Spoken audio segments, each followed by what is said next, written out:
So what are some other fun things that we can do as far as our visual elements go? Let's explore gradients. Gradients are kind of fun. Let's change our header 1 to have a gradient that goes from the top to the bottom. I've already picked out some colors, so I'm going to put in my code and I'm going to put it into this H1. So I'm back in my Dreamweaver. It's still part of my H1 style. I'm just going to add it to the bottom, and we're going to see that there's actually a number of lines of code that we need to have for this. The first one is already here. We need to include just plain background color because some browsers don't support gradients, and so we need to make sure that we have a color there that still is at least going to work. And this is kind of that teal color, so we're going to let that be. But then we need to put in, we're going to type the word background, and then we're going to do this thing called I gotta type it here, WebKit linear gradient. And now we include the two colors that we want, and the colors start from top to bottom. So I have some hex colors picked out. 269 EAA. This is my top. Then I put my bottom color.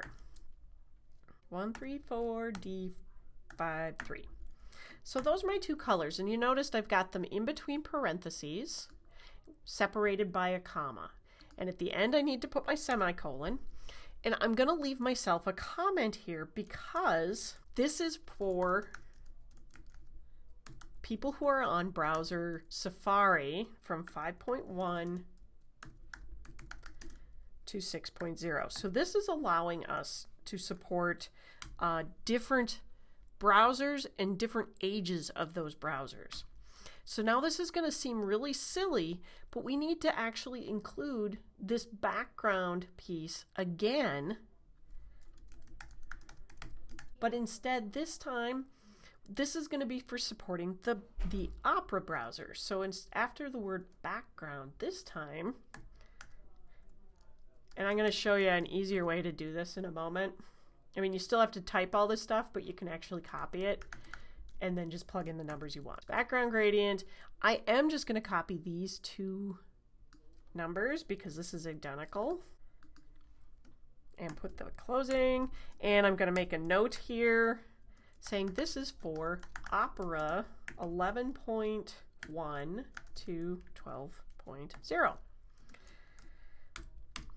And I get to type background again. Are you getting sick of typing background again? This time it's for Firefox users. MOZ, which stands for Mozilla. Linear gradient. And then the rest of this is the same. So I'm just going to copy this all the way to the little semicolon. And after that, I'm going to leave myself a comment so that I know what this is for. And I said this is, oops, this should be Opera, not Operal. For Firefox 3.6 to 15. My comment. And then we have our final one, which is what's considered the default syntax for background that supports virtually every other browser. So we're going to just do linear gradient, and I'm just going to paste since I know I had that already in there, and I'm just going to make a notation that this is the standard syntax. They're all there. It's a lot of typing. Should we see how we can do this a little bit easier? Go out to our browser. Let's go out to W3 Schools, do a search, in this case linear gradient, to CSS3 gradients, browser support, linear gradients. Here is all that information that you need to copy, and all you need to do then is sub in these colors with the numbers that you want or the color names that you want, not just red and yellow. It kind of beats doing all of that we just typed in, but I wanted you to go through this. Okay, so I'm going to hit save on this. We're going to go back out to our browser, and I'm going to go back to my home page and refresh. See, now isn't there this pretty nifty little gradient of a lighter teal to a darker teal, just to add a little depth, and all we did is created some CSS for that. So gradients are one thing that we can do. Another thing that we're going to do, and I'm going to do this on my About Me page, so this is where I want you to do that. And if you remember in the About Me page, you needed to have personal passion, and you needed to have something that was a challenge to you that you overcame or how you worked with it. That's the bottom part. This is the part we're going to be working with on creating a little feature box that's going to stand out. So what we're going to do down here is go back to our code, and we need to go find the About Me page and find where that is in our code. So here's learning how to code. So this is where it is. So this is highlighting where it is up in my code. And I'm going to put a div around the entire thing. Remember, it's an empty box. I'm going to give it a class. We're going to make a class style out of this.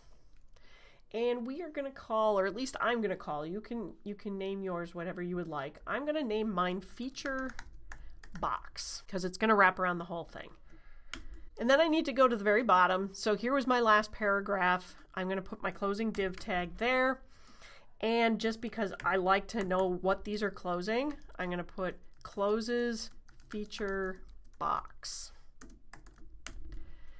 So now I know what that div closes to. So now I have that in place, but I need to add that into my CSS. I'm going to save my About page and then go over to the CSS page. And I'm just going to scroll all the way to the bottom. And if you remember in our first CSS project, we did feature. Well, now I'm going to do feature box. So I'm just going to do a couple spaces, feature dash box. I'm going to open it and close it. And now we're going to give it some properties and some values. So I'm going to give it a width and make it smaller. And since my overall width of the main website is 960 pixels, we set that in the wrapper. I'm going to make this one 800 pixels. So we're going to go background color, add that, and I'm going to save it. And then now we're going to go take a look at it out in our browser. So I'm out on my About Me page. I'm going to refresh it. So now we can see this is 800 pixels out of the 960. It has a background color. But look at where my paragraphs, they're all squished up next to it. Let's kind of fix this so that this whole section is centered between the left and right of our wrapper, and that we fix this padding for our text. So let's go back to our CSS, and I'm going to go in here, and we are going to add a padding of 10 pixels that goes all the way around. All four sides will have 10 pixels to get that stuff away from the edge. I'm also going to add a margin, and I'm going to do the shortcut for margin just like we can do for padding.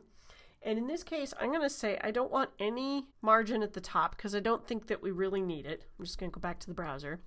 There seems to be plenty of space there, so I don't need to add that there. I need to adjust that the left and right. If you remember right, if we do margin left and margin right, that centers things. So we're going to do auto. And I want to have my margin on the bottom because this gets a little close here. I want a little more space. So instead of 0 for the feature box, I want to put bottom of 20 pixels. Click Save. So notice I did 3. So this is top, right and left, bottom. The reason we have 3 is our top and bottom are different, but our right and left are still the same. So I'm going to go back out here and I'm going to click refresh. And now we have just this little bit of padding that goes all the way around. We have the little bit of padding that's in here. We have a bit of a margin that goes under here. This is looking pretty good. That's just creating a div with some colors. That's not so fancy, but we're going to do a couple things that are going to make this a little bit fancier. We are going to round the edges of that box so that it's not just little angled rectangles. We're going to curve it. So I'm going to do what's called border radius. And what you do with border radius, for those of you who are familiar with Illustrator and Photoshop in particular, and I know you can do this in InDesign as well, is that it affects by you're clipping off corners of it by a certain number of pixels. And the more you clip it, the more rounded it gets. So in this case, I'm just going to do it by 10 pixels. I'm going to save it, and we're going to go out and take a look at it. So I'm going to refresh. And it's hard to see, but you can see how they're rounded all the way around now. So that's pretty slick. And now the next thing we're going to do is we can do what's called a shadow. This is like a drop shadow that you can do in Photoshop, but this one's called box shadow because it's putting a shadow around a box. And we have to set the different offsets. So in this case, I'm just going to do 5 pixels, meaning it's going to offset 5 pixels to the right, 5 pixels to the bottom, because you can do negative numbers if you want it to face the other way. The third number, I think, is the blur, and then the color. And I'm just going to do a gray, which is 6/8. There we go. So I'm going to save that. And again, you can go out to W3 Schools, do a search for box shadow, and you can learn more about how you can adjust them to the certain directions that you want, the certain amounts, and change that. So I'm going to go out and refresh this and look at that nifty little drop shadow. We used to have to create images to get these kinds of drop shadows. So this concludes this video where we looked at creating gradients, border radius, and drop shadows. In the next video, we are going to start tackling images.